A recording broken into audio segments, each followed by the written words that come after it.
Mr. Young, would you like to come forward, please? Can I have somebody to record 5 minutes? Please hold you up. Thank you. Thanks, Sandy. Right, we have one speaker this morning, and that's Mr. Young. Mr. Young, the floor is yours for 5 minutes. Thank you, Lisa. Councillors, members of the public and press and staff. This is floating around at the moment. There's a caravan which is outside the supermarkets in Tokoroa. This is about their emergency management plan. They have some serious chemicals on at the mill, and one of them is the chlorine, which is the one that if wind was unfavourable, there could be loss of life in Tokoroa, and we're one of the largest producers of that in the southern hemisphere. Why I'm raising it today is something, because I have a background in material process engineering, and one of the duties as a graduate from university is that you contribute back to your community with the knowledge that you have. And what was unique about this opportunity is the back page, which has been cut out. They had a table, you could fill out some suggestions and bits and pieces. So this is a forewarning, if you like, with regards to some very, very good work that's coming out of the mill at the moment, which will be happening. And this is from a public perspective. I have nothing to do with it apart from filling in their survey form. So what happened when I filled in the survey form, I was able to share with them, because it's something that's been of interest to me, is how do we protect the Tokoroa community from a plume that could come out of the mill. And one of the biggest issues that we have is we don't have a siren system in Tokoroa. Yes, we have a siren system for the fire brigade, but we don't have anything to alert the public to let them know that there's a chlorine.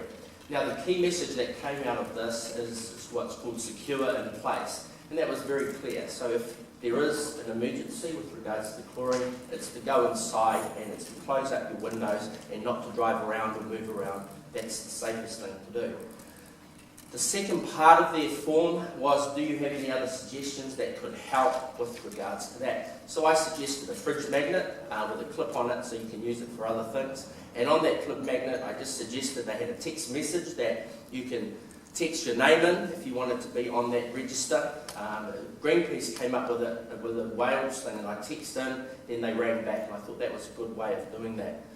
So that means that people can be informed of any, short of the alarm system going off. So I'm sure that they'll pick up the alarm system, so that's something that council can be aware of, or the community can be aware that there may be an alarm system coming. But the other side is, and I suggested that it gets sent out with rates, so it just goes out to all rates with regards to that fridge magnet, and it goes up, and it gives you the ability to text in and register. I did ask them about the council's one. We've got 400 people on that thing that starts with A, whatever that is. Antino 441. So they knew about the Antino side of things. So I just wanted to raise that with you, that this is out there. And the way that they've gone about it, I thought was excellent, with the caravan, with a seat, with a round table, with some people talking, with the booklet, quite simple, big letters, sit down, you can fill it in there, or you can go online. I actually cut that little page out and stuck it on my fridge. There's 2 things online that you can go to if there was an emergency, and it's a Facebook and a Twitter feed. And so I put that on my fridge. I'm not going to sign up to that now, but if there ever was something that I needed to know, listen to the radio is one of the things, but then there's this electronic. So if the plume did come, you're still connected to the internet, you've still got fast brand fibre optic, and then so as you're about, councillors, and you do come across this or you talk to some people, there are certain things council can do to support it. So I just raise it with you. It would be nice to have a hand that touches over to the mill to say, look, we've been informed that you're in the community, that you're doing these things. How can we as a council and as a community be proactive to work in with them? And I'm saying there's some very experienced people on staff that can do that. So the 2 things I would suggest is the encouragement of the fridge magnet, and the other one is to have a separate siren system. I've talked to some people and they think that whatever the siren sound is at the mill, we have a similar siren sound which happens from our fire brigade side of things, and there's probably some technicians that can work out what that would sound like, and that would make it quite simple. So that's all I had on that. I am concerned, just in a more general thing, about what's coming out of South Africa. this confiscation of farmland without compensation. I just raised that here. It's an issue that I think in the future is going to cause huge global problems, and as a council I just want to raise that to get the councillors thinking about our South Waikato's stance on that, because I'm very, very concerned about that signalling coming out of the Parliament of South Africa. I think there could be some very, very dire humanity situation coming up, and I just raised that as part of my 5 minutes. Thank you, Mr. Young.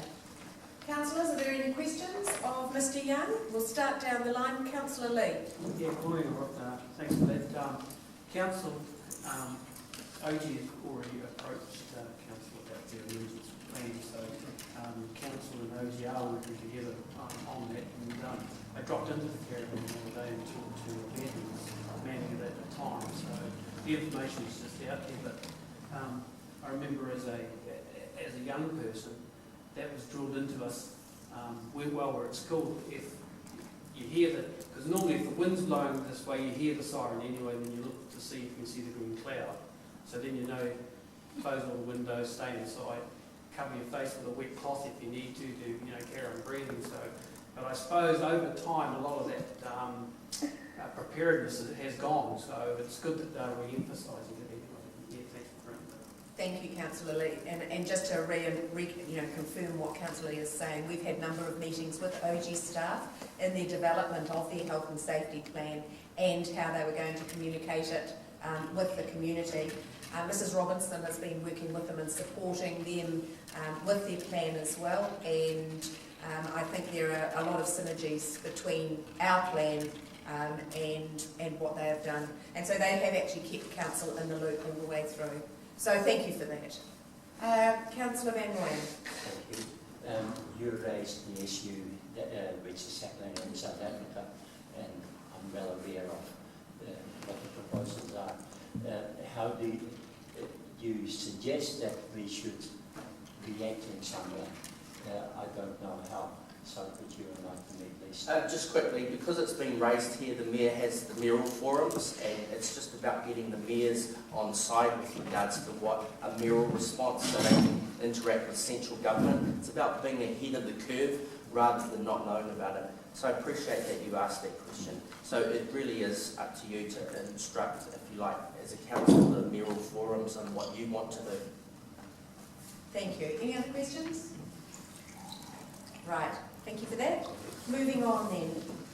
We're on to item 6 on the agenda, and that is confirmation of the minutes. Your minutes are on page